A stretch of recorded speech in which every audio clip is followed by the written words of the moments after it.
Yeah, so Eric Schluessel, who most of you here already know, is of course a well-established scholar on the history of Xinjiang or Eastern Turkestan and the Uyghurs in the Qing period.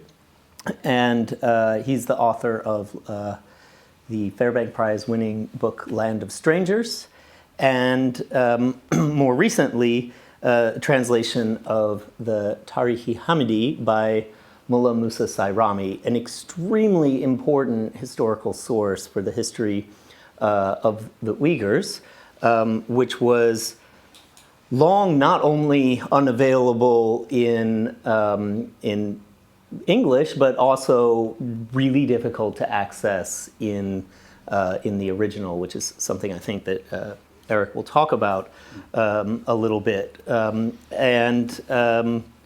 it's a great joy to have you here, Eric, to tell us about a little bit about this book, why it's important, and the travails of translating this. I should say before we start that this is a monumental translation. This is an enormous book, and it is probably, the Tarikh-i Ḥamidi, the original, is enormous, and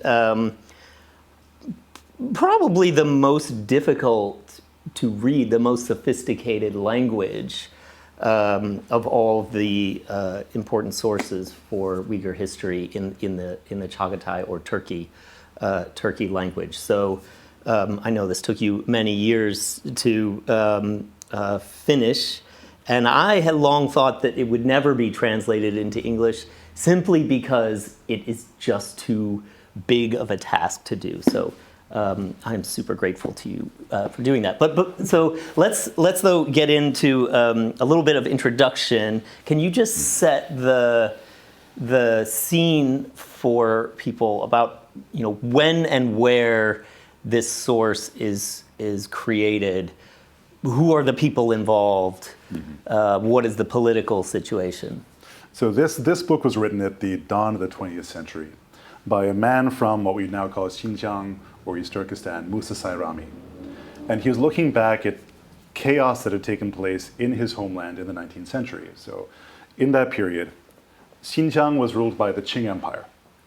In 1864, a massive rebellion broke out after problems of official corruption had piled up. And local Muslims rose up against the Qing government. And for 13 years, different new Muslim states competed for supremacy in Xinjiang. Musa Sayrami had been part of that. He'd experienced all of that from the middle, from a position as a tax collector, as an official, all these things. And decades later, he said, people are forgetting this period. It's passing away from the people's memories. And he said, I want to write a disciplined, detailed history of this period so that people know what happened and why it happened. As he says, why did the uprisings happen? Why did these Islamic states rise? Why did they then fall? And how was rule by the China-based Qing Empire restored afterwards? Now, these were problems on his mind, on the minds of many intellectuals of his time, and he wanted to give a proper and complete answer based on the best sources he could locate. Great. So before we get into how he analyzed this situation, can you tell us a little bit about, you've hinted here that we have a region. This is in the far western part of the Qing Empire, sometimes called Chinese Turkestan or Chinese Central Asia. It was called that in the early 20th century sometimes. Ruled from Beijing, and you've sort of hinted at the diversity of the people there and of the political groups. Can you just outline a little bit of that? Like, who is in this region and who is in charge? Okay, so let's get really basic then.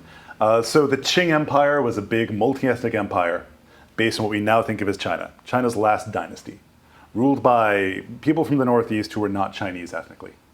In the 1750s, the Qing won a war against one of its great rivals and conquered almost by accident the region we now think of as Xinjiang. They ruled this region indirectly. Now, it's a majority Muslim region where the population largely speaks a Turkic language, a language like Turkish, that we now call Uyghur or Uyghur, right? Closer really to Uzbek. And it was ruled indirectly through local Turkic and Muslim officials for about a century. Then these uprisings broke out. We have 13 years of rebellion and chaos and competition. But after 1877, the Qing reconquered the region, and the new administration tried to turn it into a province, like the rest of China proper, to make it directly ruled by the empire, and ruled in the way that you'd rule somewhere like Shanghai, or Beijing, or Hunan, right? And so in the last decades of the Qing, the time when Musa Sayrami was writing this book, he was experiencing a different kind of Qing power, a direct and more aggressive kind of Qing power. And this was one of the reasons he was so curious about why the Qing had come back. You know, they'd cast off one form of non-Muslim rule, only to gain an even more aggressive form of non-Muslim rule. Yeah. Okay, so Sayrami writes this book about this period, obviously important to him. He's lived through it.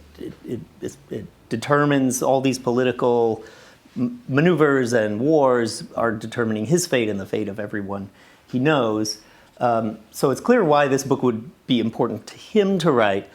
Why was it important for you to translate? Why choose this? There are a lot of sources written. He's writing in Chaghatay or Turkey, which is an ancestor to the modern Uyghur language, and not very far away from modern Uyghur. And in that language, we have, hundreds of different sources, almost none of which have been translated. So why this one? There are a bunch of reasons. So Sayrami's work has long guided Western historians because he's a historian's historian.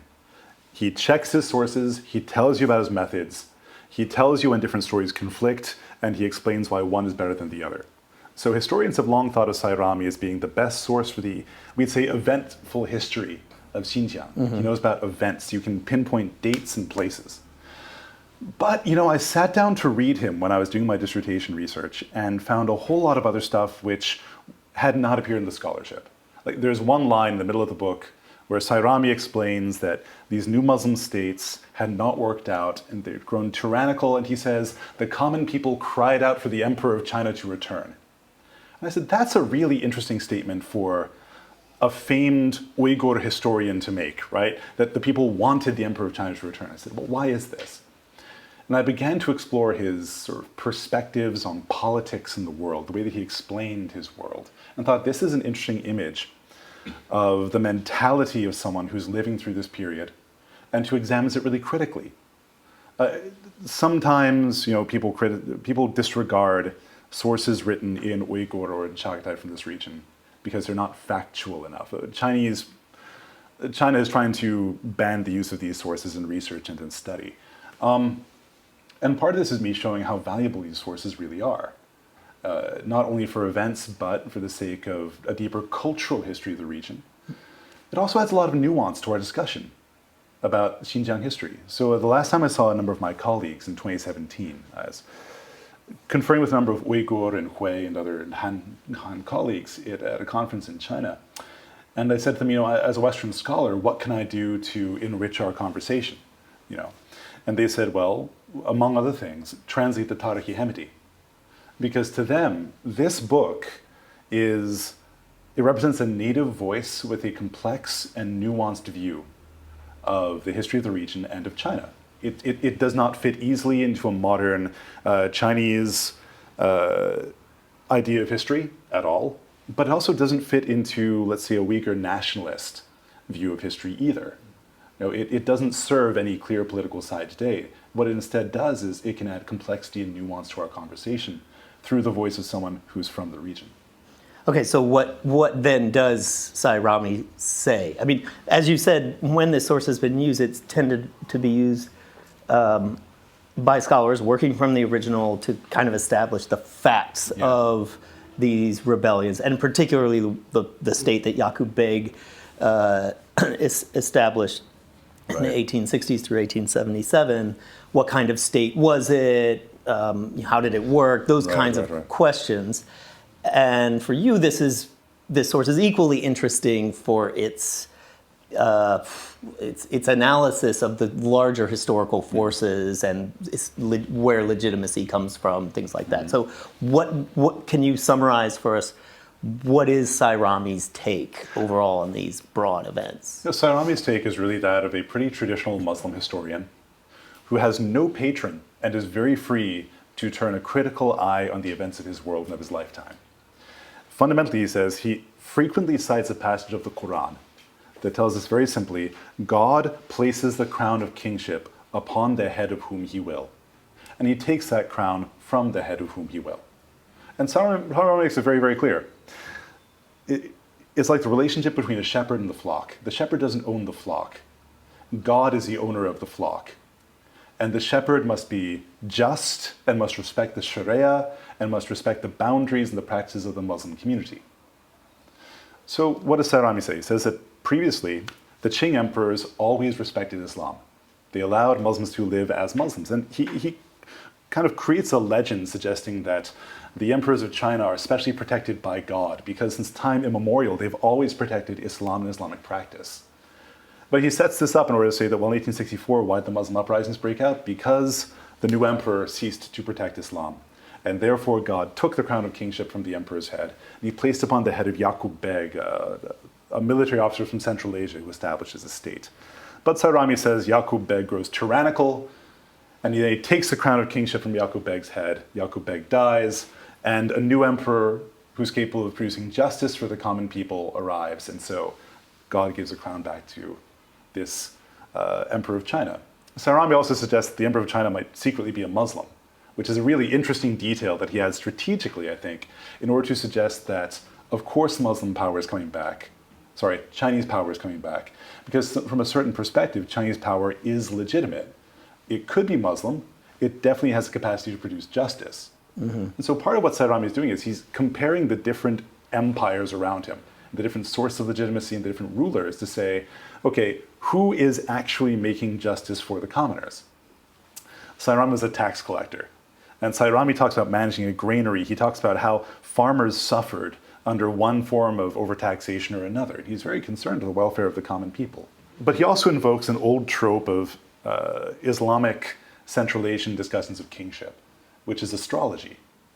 So he wonders, okay, how is it that if the house of the emperors of China has always been legitimate since time immemorial, they've always been protected by God, why is it that in 1864 things got so bad that the Muslims had to rise up? Well, he says, the emperor of China was born under an unlucky star.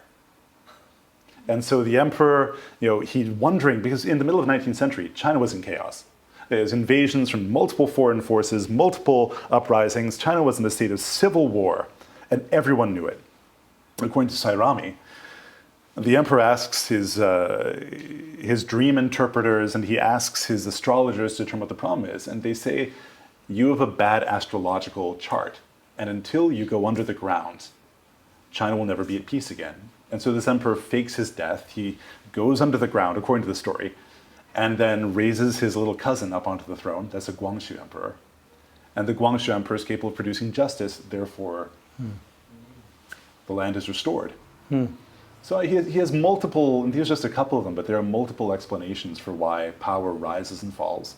And in many ways, he's fitting the Qing case, or the Chinese case, into a broader scheme that was used by Central Asian historians for centuries, initially to explain the rise of Mongol power and rule over Muslims. Yeah. And then, of course, to explain a different form of what looked to him like Mongol power, which was Qing power. Yeah, can you talk a little bit more about that? Because mostly what you've mentioned so far is how he sees the Qing emperor and the legitimacy or lack thereof of the Qing emperor. But he also has this long, most of the book is about these events from 1860s through 1870s. But he also has this long introductory history of the world, which that starts with like Noah or Adam, actually. Starts with this biblical background and then goes through a big discourse on Genghis Khan and serves as another stream of legitimacy and historical context that is mixing for him in non-contradictory ways with the emperor in Beijing's legitimacy. So can you talk a little bit about that stream and why does he need to go back to this biblical, or really Quranic, we should say, past, and then trace things through the Mongols? Well, simply because those old Quranic stories tell about the origins of humankind. Where do peoples come from? Really, he's referencing a collection of stories that surround the Quran and travel with it across space and time, called the stories of the prophets. And there's a classic story about Noah, the repeopling of the earth after the flood, which enumerates how one of his sons gives rise to one group of people, another of his sons to another group of people, and the third son to a third group of people. What he's doing with these stories is he's actually describing the peoples of his own period of time and explaining why some are allied to each other and others are in conflict. He traces the conflict between the peoples of the earth back to the time of Noah and like the early stages of the flood, to suggest why it is that Turks like himself, Chinese and Russians have fallen into warfare and conflict of different kinds. And even suggests that, in many ways, he ties that moment of the shattering of the peoples to the problem of translation and interpretation, which was a big issue in his time. In his own time, you had to address power in Chinese, but most people didn't speak Chinese. They spoke their own language, Uyghur, Chaghatay, Turkic. And so these translators, these interpreters, were indispensable for speaking to power. He writes those interpreters back into that ancient history of fragmentation to suggest that it's always been the case that translation makes power manifest in ways that hurt people and draw them apart. So that's very, very important. But he also uses that story to tell about the origins of the Qing itself. We're back to the Qing, suggesting that the Qing Empire is actually a reunification of those ancient peoples. So when the old Qing Empire ruled Xinjiang and respected Muslims and all the peoples were at peace, that's because the Qing was able to reunify people and hold them into sort of a stable, peaceful system where they all were able to live by their own rules. But he says, he compares it with his own time after 1877 and says, this is no longer the old Qing.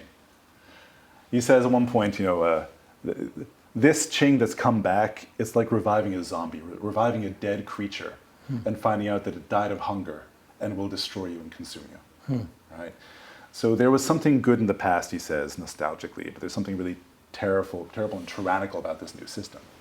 And as for the other stories about Genghis Khan and Tughlaq Timur Khan, great rulers who converted to Islam, I think what Sayrami is really doing there is he is selectively telling stories that remind us about how different rulers become Muslim and how the story of his own region fits together. So Sayrami also looks back and he says that there's been no good history written of this region since the 16th century. It's been centuries since there is a proper, orderly history. And so he actually imitates the last history he knows of, the Tarikh-i Ḥamidi, that was well written, and builds upon that narrative. The Tarikh-i Ḥamidi also narrates that ancient history. So in part, he wants to tell a complete history, that's part of it, but also he's putting the Qing emperor into, I would say, a series of non-Muslim rulers who turn out to be defenders of the faith, and suggesting that we can connect the politics of his own time to those earlier examples of sort of non-Muslims being just towards Muslims. Right. But that said, I'll say one more thing on this. We have multiple versions of this story that Sayrami wrote over the course of a decade. And he revised the story of Genghis Khan multiple times. I still need to take a deep dive and see why he was so picky about the Genghis Khan story to figure out what the politics were behind his choices. Yeah. Something more is going on there. Huh. You kind of hinted at the longer literary tradition that he's part of in reference to the Tarikh-i Ḥamidi, which is a kind of a classic dynastic chronicle written and named for the ruler whose dynasty is being memorialized and recorded. And you've also mentioned, though, that Sayrami actually was not writing for a patron, which is why we get this part of the reason, I suppose, why we get this really nuanced take on who should be in charge instead of a kind of blind loyalty and propagandistic veneer that often happens with these dynastic chronicles. So can you tell us just a little bit about how he fits into the chronicle tradition, and also how he doesn't, because there are also these epic elements. Some of it almost seems journalistic or ethnographic. Can you tell us about how he kind of patches different traditions of writing about the past together? So first of all, I'll say that Sayrami, despite his various choices about legends we might find hard to believe, he is very skeptical of legends that serve power. So there's an old legend that Genghis Khan is descended from a being of light who impregnated a woman. And he spends a page and a half just dismantling that legend. It's like, this is one of the key legends of the tradition because it legitimizes centuries of rulers. And Sayrami says, this is errant nonsense. So he's a very skeptical person when it comes to a lot of these traditions. Overall, I would say, Sayrami is building on that tradition of chronicles. And originally he did have a patron. The earliest known version of this book that we know of had a patron named Amin Beg, but that patron disappears from all subsequent revisions.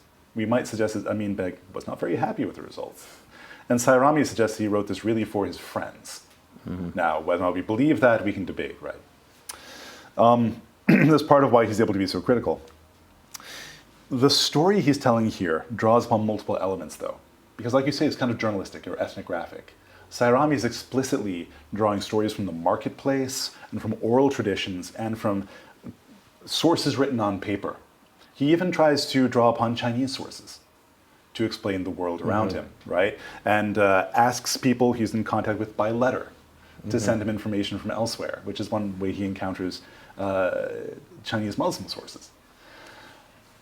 It differs in part because this is a very, very polyvocal text.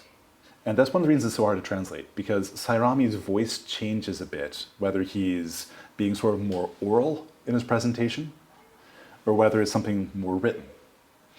The main bulk of the book consists of two dastans, we call epics, and they kind of overlap. And they're told in a very epic format in many ways. They're dramatic. Sayrami has different voices for each of the characters. They each have different character flaws and benefits. They each have different character arcs that are tragic or heroic, usually tragic. You know, he sets them all up as having a certain flaw that'll be their downfall later on.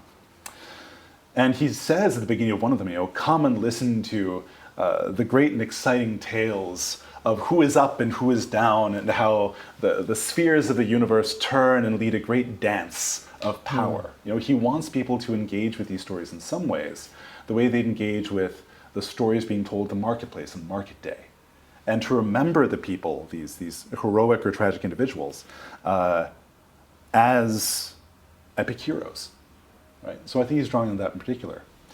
You might be thinking of the other tradition, though, which is something that you focus on much more, which is hagiographical tradition, right? The biographies of saints, which are arguably the most important texts circulating in this region at this time, are biographies of Islamic saints, meant to be recited, which are objects of veneration, which are recited at shrines, and which make up the fabric of a communal identity. And Sayrami has an interesting relationship with those. I mean, he grew up in that environment. And in many ways, he sees hagiography as one of the basic ways of telling history. He's familiar with hagiographies. But over time, as he revises this text, he goes from originally documenting those shrines to becoming more skeptical of their veracity. It's interesting to watch him revise that as he goes along, because I think earlier on he's more accepting of local legends and stories of saints, but later he encounters a traveler from Syria who kind of convinces him that actually this is all nonsense too, right? And so he's really reflecting very critically even on that fundamental elements of the sacred telling of history in his own homeland. The tradition that Sayrami is coming out of began really as a Muslim response to Mongol rule. And the problem of how do the Mongols rule us, and all sorts of legitimating devices were invented from sacred history and astrology and all these other sources to make that tradition of chronicling Right. that he's drawing upon, right? Yeah. Right. So you mentioned some of the way he uses language, and I think that's a good spot to get into the questions of translation Yeah. and the challenges of translation, particular to this text. On the one hand, the language itself, because in my view, this is kind of the most sophisticated. Okay. Well, I'm complimenting Sayrami as I know. much as you. The most linguistically sophisticated historical texts we have from Eastern Turkestan, which just level of raw scale, has a broader vocabulary than we see in other texts. So on the one hand, as a translator, you're kind of on unexplored territory here, because the dictionaries and other kinds of references that you have, or text to compare it to, either are written in a lower register and may then lack some of the sort of literary devices and vocabulary that you find in this text, or they're from the other side of the mountains, so they're from a slightly different dialect or graphilect. So could you talk a little bit about the linguistic challenges of translating, and then maybe also give people a sense of the issues of collation and editing of the 8 manuscripts that we have, each of which has its problems, and the one you used has very particular and frustrating problems that anybody who works with this text knows all too well. Right. Well, this is a very difficult text to translate, and it took 10 years in total, including 1 year on an NEH fellowship. It was all supported by an ACLS Luce grant, which let me run a reading workshop in Missoula, Montana, which you would hope to be at, I recall. That workshop was really interesting because you couldn't be there for very good reasons. Yeah. I wish you'd been there, because you really know these genres well. And look, I brought together some of the greatest experts on reading Central Asian Turkic languages in the world, and we sat down at a table, and a bunch of us went, what? Because it's actually a really hard text to read. Its diction is strange. Its grammar is a little strange, because it's sort of in the classical languages of Central Asia, but it's also quite idiosyncratic. And I think over time I've come to realize that, no, is it sophisticated? When I originally started reading this text, it was with Wheeler Thaxton, the great translator of Persian and Chaghatay literature, who you also studied with. And his opinion was that this text is really unsophisticated garbage. Interesting. As compared to a lot of Central Asian work. And I think that comes from a sense that, Sayrami's diction goes from really highfalutin to really, really simple and back and forth over and over again. And sometimes he mixes his metaphors. And sometimes he doesn't quite remember the right set phrase to use, at least as we would know it in the other side of the mountains, as you say, Central Asia. So he seems kind of rustic, but he's also clearly very educated. The man had a very good Madras education, and he read a lot of other chronicles. So part of it is that it's very uneven. He draws on other texts, he quotes things here and there.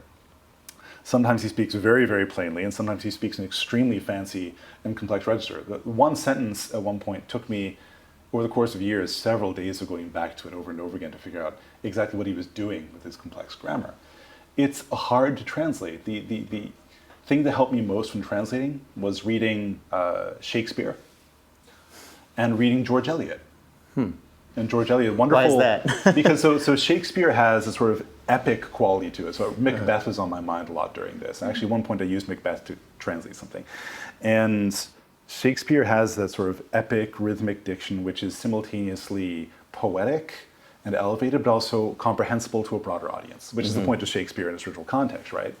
But then George Eliot has this wonderful way, this a woman writer from the 19th century, she has this wonderful way of writing about British society, which is also what Sayrami is doing. He's very ethnographic. He's writing about society in a way. But she uses these wonderful sentences that seem to have complex and obscure metaphors and yet pinpoint exactly the meaning that she wants. And Sayrami's overly complex sentences are often doing the exact same thing. He'll have a strange extended metaphor that at first seems impenetrable, obscure, idiosyncratic, but is actually narrowing down precisely what he wants to say. And so I was working between these two very different authors to capture different sides of Sayrami's voice. And that helped me a lot, rather than reading like 𝗶ሔር𝗳𝗺cie or something, which is, I think, what I read when I was writing that book. So that helped tremendously. Linguistically, it took many, many years to get used to Sayrami's diction, and I now find anything else I read to be quite easy in comparison. One of the issues he has is that he frequently uses Chinese words. And if you read a Chinese word in Arabic, it's very confusing, right? Because you don't have the character to read, right? You just have the phonetics. And you have to, what the hell is he talking about? Right? And you have to work backwards through that. That's a huge part of the challenge. So he clearly knew some Chinese, and he assumed that his audience would as well, right? And that they'd recognize it in context. But as a modern person, I had to go through the documentary record quite thoroughly and look at what were normal people writing about the Chinese administration. What was the vocabulary in Chinese that a normal Uyghur person would know at the dawn of the 20th century to understand the limits of his vocabulary, what he's talking about. And then you're reading all of this from what is essentially a very blurry photocopy. Very blurry photocopy. Of a manuscript written in a very cramped hand. Yes. I mean, just the number of letters across the horizontal space. It's very tight. Why did you choose this really illegible? It's not entirely illegible. At least the script is like regular. The person knows what they're doing, whoever copied this manuscript. But it is so cramped and tight. How did you end up with that, and how did you survive it? Yeah, no, to be clear, this is a printout of a scan of a printout of a microfilm made from photos of a manuscript. And there might be some other steps in there as well. It's really blurry and it's really lossy. Yeah, this is a problem. There are places where clearly someone else has tried to correct it with ballpoint pen, which is a problem. There are pages missing as well. I eventually found almost all the missing pages, and I was able to consult with the modern Uyghur translations made from the same version of the text, which helped me figure out what was happening in other places. So if something was unclear from this text, I had many other places to turn. So, this, just to clarify for everyone, the original manuscript is probably still in Beijing and inaccessible, but nobody's sure where the original there's a rumor it's in someone's house in Japan. I have heard that rumor, yes. We don't actually know. Okay, so let's back it up a little bit. Over the course of about a decade, maybe less, Sayrami wrote multiple versions of this text from multiple people, and he corrected and expanded it tremendously as he went along. In the meantime, other people made copies of this text and circulated it for themselves. And that means that sometimes people made a copy of an earlier version, but they made the copy later than another version, and you have to figure out which version came first. It's like if you've ever tried to write multiple versions of like a term paper, and you got confused about when you wrote which version, then you have to unify them. It's that kind of thing. So what I chose to work with is the longest version of this text. It's the most complete version, and it might be in Sayrami's own handwriting. Possibly. I think it's a fairly credible idea. And I chose it because it has the fewest errors in it. A lot of the other copies made, they have weird mistakes, like someone clearly didn't copy one line over and over again, or someone clearly missed a page. Or in the latest known version, which we usually think is most reliable, actually there are huge mistakes in copies of numbers, names. At one point, clearly different pages got mixed up. This is the one copy that appears to be straightforward, has almost no typos in it, hand typos, whatever you call that, maniographical errors. And it contains all the pieces. It's clearly the most elaborated version of the text. Now, when I didn't know what I was reading, I could go back to the modern Uyghur translations, or I could also go back to the other versions of the manuscript, and I could see how was it copied elsewhere, right? If this line isn't clear, I have 7 other copyists to go back to who might have gotten it right, or might be able to give me a better interpretation. And sometimes they'd miscopied things, and sometimes through a kind of logic puzzle, I could figure out what that word was supposed to be, even if it was really, really blurry, and piece all the bits of the story together that way. Great. Which is, I think, this is what I was trying to get at earlier. This is a good bit of evidence for this, or a good way to explain that what you've done here is not just important for making this accessible in English, but just for making it accessible in general. I mean, this is, I guess, in the English version is now sort of more complete and reliable than any publicly accessible original version. I think we're getting close to the end of our time. Okay. Part of this is going to be published in German, by the way. Oh, that's great. So now this is starting to gain purchase. It's being used by a lot of young researchers. So it's already become a tool book for a number of people. I'm really proud of that. Yeah. That's great. And I hope that it will also mean that a lot of scholars of other parts of Muslim majority world will be able to integrate this into their larger histories of Islam. And where I think we maybe should go with the final question is about how this text can be used by scholars of China. Yesterday we were chatting about how this is a text that is useful as history from the margins. Yeah. And I wanted to hear from you what you think about what this text can tell us, not just about Eastern Turkestan or about Central Asia, but how do we use this? What does this bring us for a history of China? Yeah, no, absolutely. No, first of all, yes, I use this text in my Chinese history classes to talk about how people in Xinjiang were experiencing things a lot like what people were experiencing in China proper during this period. And they were understood that, and they were part of the same system in many ways. But it centers Muslim experiences of Qing rule.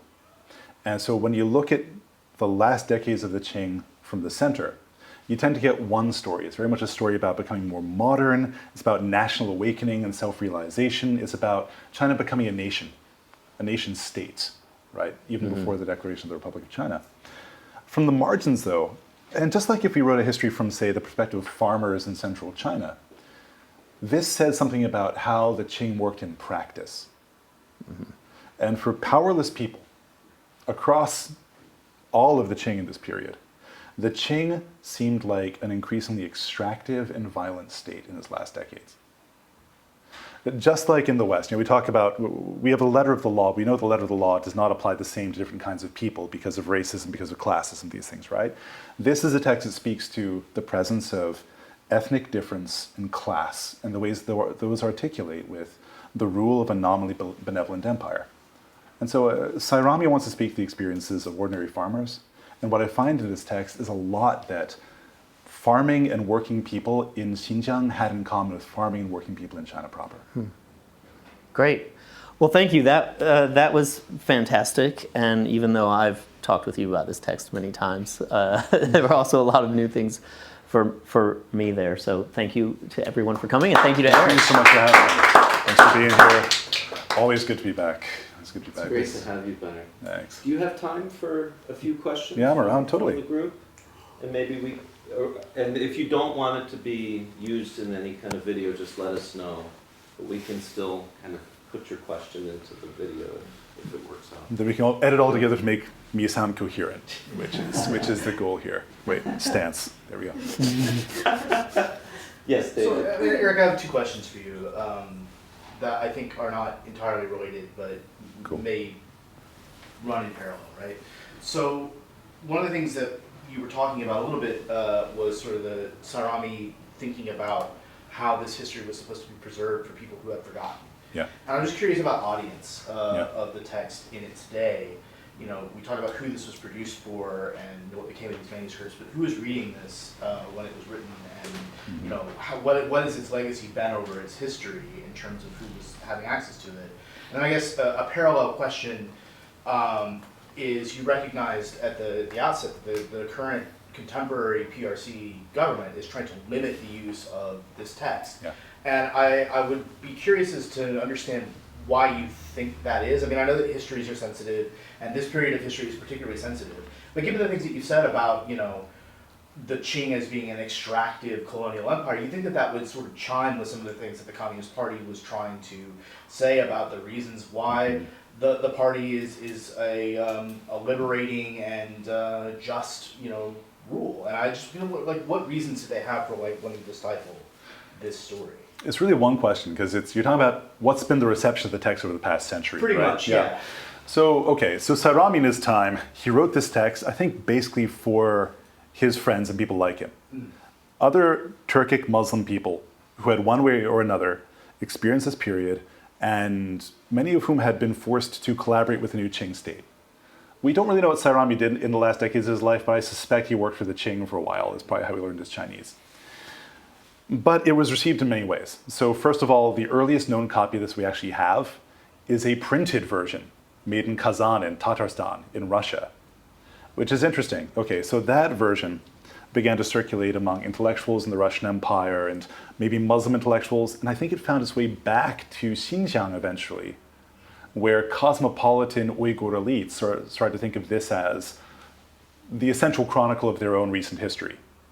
And that's where I think, from the 1930s onward, it became the quintessential history. Not just because it's a really well-written history, but because it had been formalized by printing. But that's the earliest version.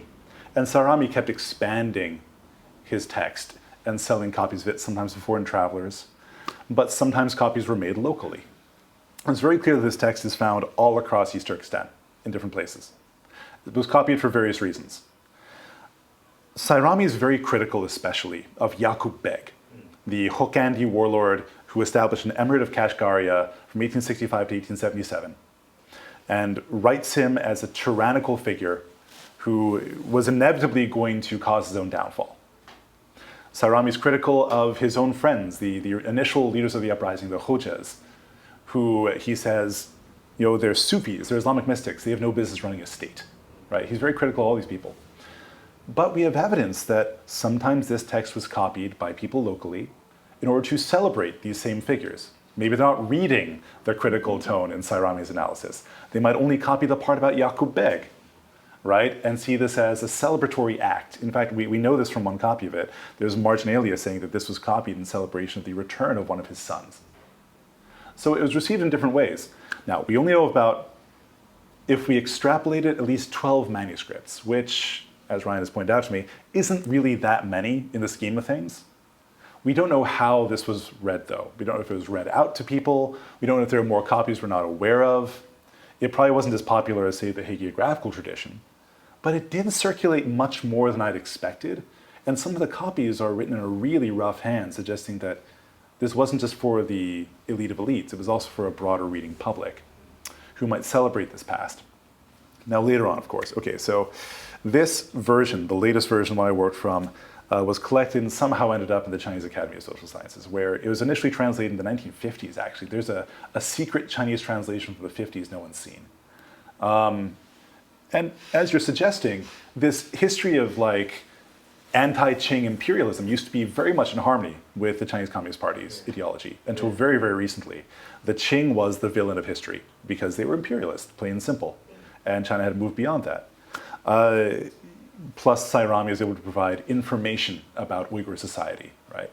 So through the 80s and the 90s and the early 2000s, you could find translations of this text, especially by 𝗏𝗏𝗏𝗏𝗏𝗏𝗏, an Uyghur Kyrgyz scholar from Xinjiang, which were widely read and widely available on bookshelves. But around, I want to say, 2010, 2011, there's a very bad Chinese translation made of this text.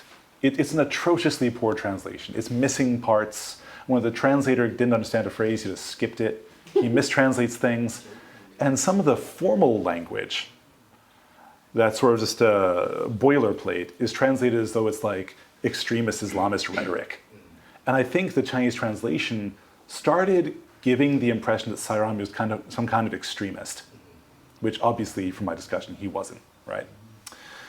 And so, by the time I gave a talk on this in Xinjiang in 2015, I got a lot of comments from the audience saying, I've read this text, he's an extremist, he's an Islamist. And now, it was around the same time that, they were trying to ban the use of Uyghur sources for Xinjiang history in universities. And of course, now, any departure from official history can be seen as an extremist separatist act, things like this.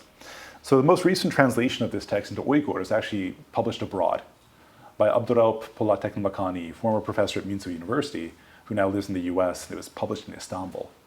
right? Even though it was based on work that he'd done and that was funded by the state in China. There's been a sudden turn in fortunes and a real attempt to quash anything that seems like an independent history of the region from a different perspective. That's a short answer. Pretty good one, yeah. Oh yes. What's up? And just now, during the discussion, we talk about his way, Sayrami's way of legitimating Yeah. sovereignty. I'm wondering what are some discussions about the way of delegitimating sovereignty. For instance, I think the Yaqub-Beg. Yeah. Right, I think you mentioned a lot of discussion about his wrath. Yeah. And so I'm wondering whether that comes from the historiographical tradition, or is his way, or are there some differences between like his way of using astronomical way of delegitimizing and some other ways of delegitimizing? So for the case of legitimizing, delegitimizing the Qing, for example, I think all these things, the astrology, the genealogy, the idea of justice, he sets all of these up in order to show why they failed, right? To show why the uprisings happened, and then why Qing power had to come back again, right? So he sets those up to explain the end of them, right? For Yaqub-Beg, it's interesting. Sayrami is a pretty good storyteller. All of his characters have voices. So, for example, the ruler of Khotan, Habibullah Haji, is painted as a man who has very highfalutin, complex ways of speaking, but ultimately says nothing, is an idiot, right? Is a very, what's the word, picky, obsessive fool. Or, you know, the Yaqub-Beg is also written as a man who likes to speak in very flowery tones and great charisma and very violently, but ultimately isn't saying much. He writes Yaqub-Beg in particular as a charismatic leader who's a great and heroic early on and has a lot of potential. But he always mentions, you know, then there's a thing. He has this wrath that flares up once in a while. And as the story goes along, his wrath flares up more and more and more and more and more. And in Sayrami's telling, the problem is that Yaqub-Beg turns his violence against Muslims. So in Xinjiang, you don't just have Uyghurs, you also have Hui people, Chinese-speaking Muslims. And in the early days of the uprising, for the most part, Chinese-speaking Muslims and Turkic-speaking Muslims were collaborating. Yaqub-Beg gradually turned his war into an ethnicized war. And as you see the story go along, he increasingly targets Hui people for massacres. He tricks them into believing he's going to give them safe passage and then kills them. He uses them for target practice. He massacres innocent children who are Hui.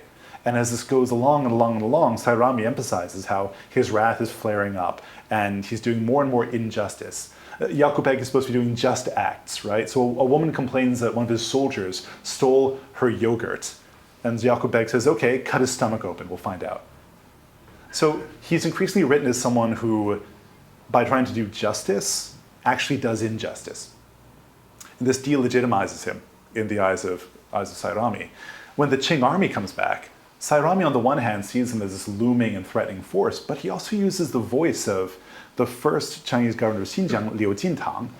He puts words into Liu Jintang's mouth to judge who from the old administration is just and good and who's tyrannical, right? On the basis of, you know, a basic level of concern for human life and human beings. So it's interesting. I mean, like I say, fundamentally, he's concerned about justice for the common people and sees the failure of the Muslim uprisings as a failure to take the command to do justice seriously, to carry it out. Yeah. Please, yeah. I was curious that was he aware of the Western colonialism in China and also Japanese colonialism? How did he deal with this in his book? He doesn't deal with the Japanese at all, but he does talk about the British and other groups. I mean, he talks about a British embassy to Yaqub-Beg, of course, and sees the British as dishonest and wanting a big land grab in East Turkestan. It's very transparent. And he talks about how what he calls a Frankish queen, you know, Victoria, sends her emissaries to Yaqub-Beg, but he's very much aware of, you know, the British conquest of Burma and of the Opium Wars and all these things happening in the East, right? He's heard about them. He's aware that there are assaults on China itself, but he fundamentally sees this as a problem of the Chinese emperor, who is, after all in his telling, the only ancient emperor in the world, right? He is the center of history. That's a very interesting thing. It's reminiscent of a lot of colonial history writing, where Sayrami sees an intimate connection between his own peripheral space and the political center, and ties them together across history, right? Making that center actually the fulcrum of all the cosmos. So he's aware of the British, he's aware of the Opium Wars, he's aware of the Taiping, definitely, and of the Nian, all these things. But he sees them as a problem of some kind of fundamental failure of the state. Arguably, this is also a lot of people in China side. Yeah. Thank you. Yeah, Hey, I have Aoife. a question about translation, your translation, I guess, and your process.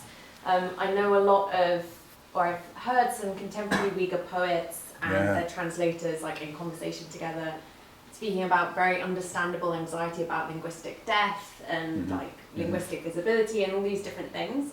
And trying to push for English translations of Uyghur texts to kind of have a transparency that kind of lets the reader know what language they were written in originally, because that's an important, thing to do to counter that issue of linguistic death, etc.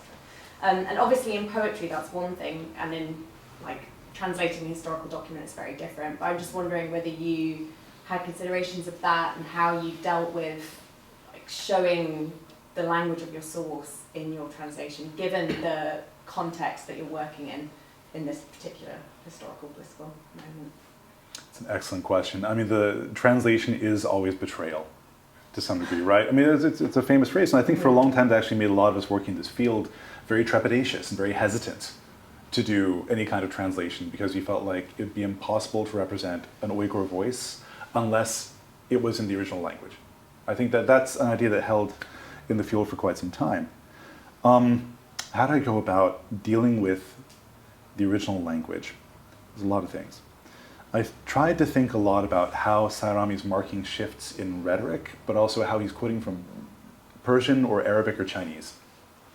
To make it very clear when there's an Arabic passage, it's marked off differently typographically, and so is a Persian passage. In part to show that this isn't exactly his words, he's engaged with a certain tradition that is multilingual, right? And when it's Chinese, and he does certain things to mark certain voices as clearly alien. I try to do that as well, to make it clear to the audience that to him this sounds foreign. Now that's a very difficult thing to navigate, right? Because he talks about linguistic difference and alterity quite a bit in his text. There's one point where he has this one line from Khotanese, Khotan dialect of Uyghur.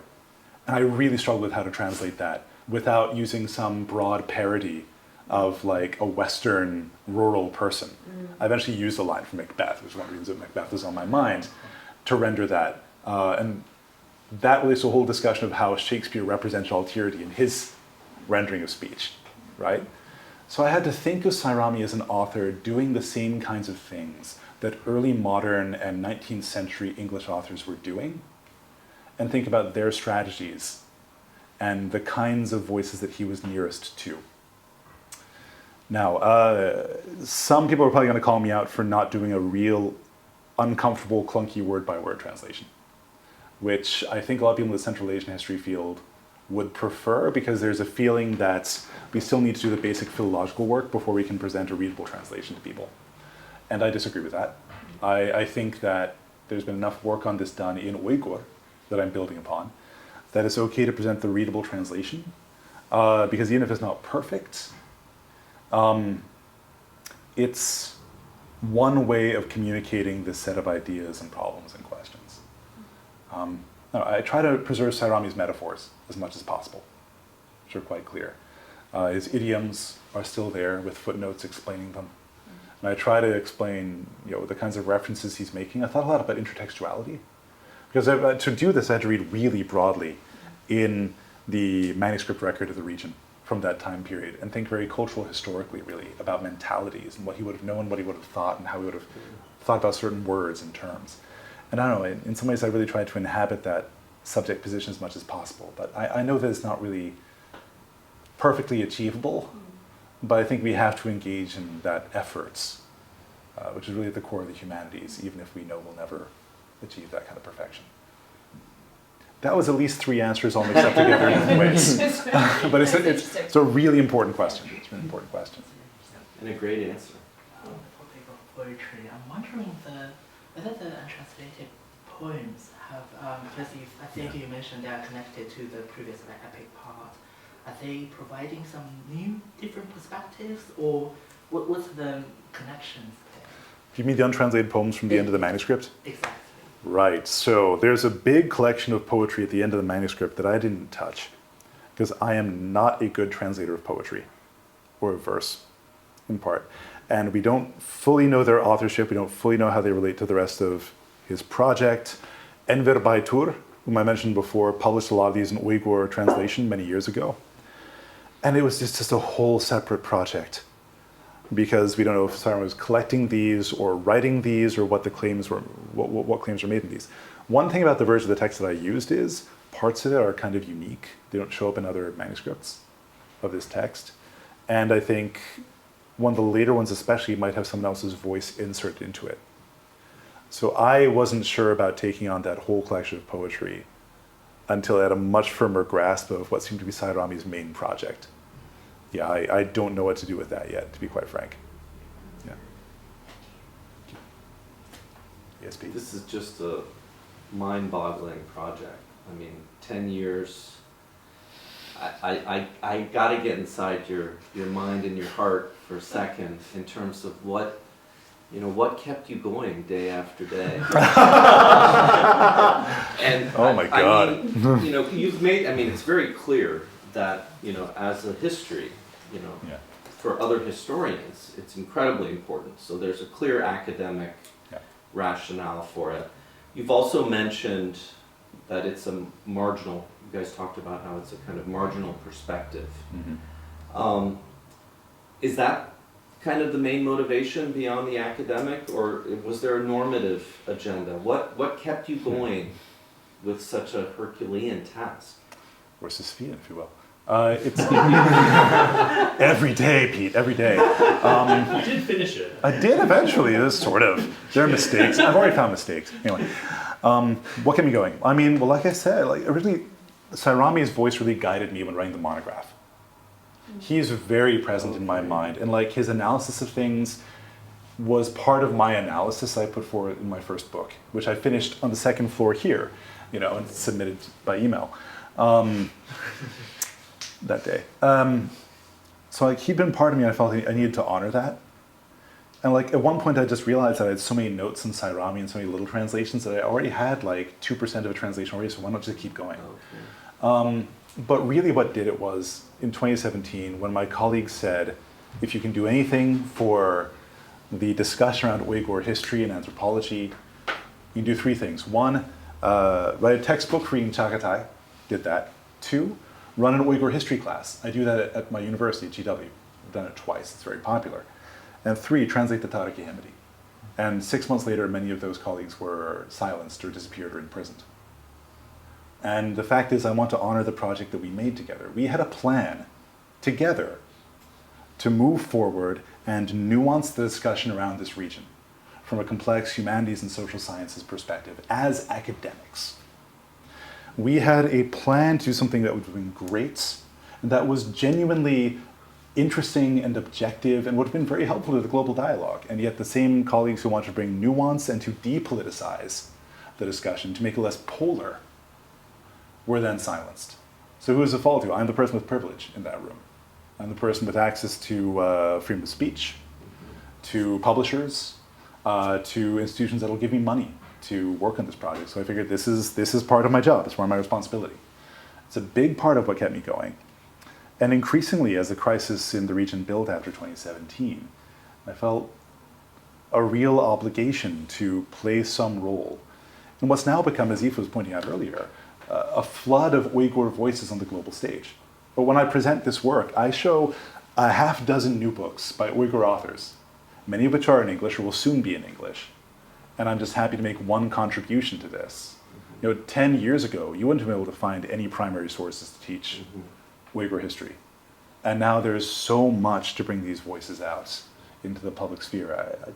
That's what kept me going, was the thought that maybe I could break some of the rhetorical deadlock around the region and honor my project.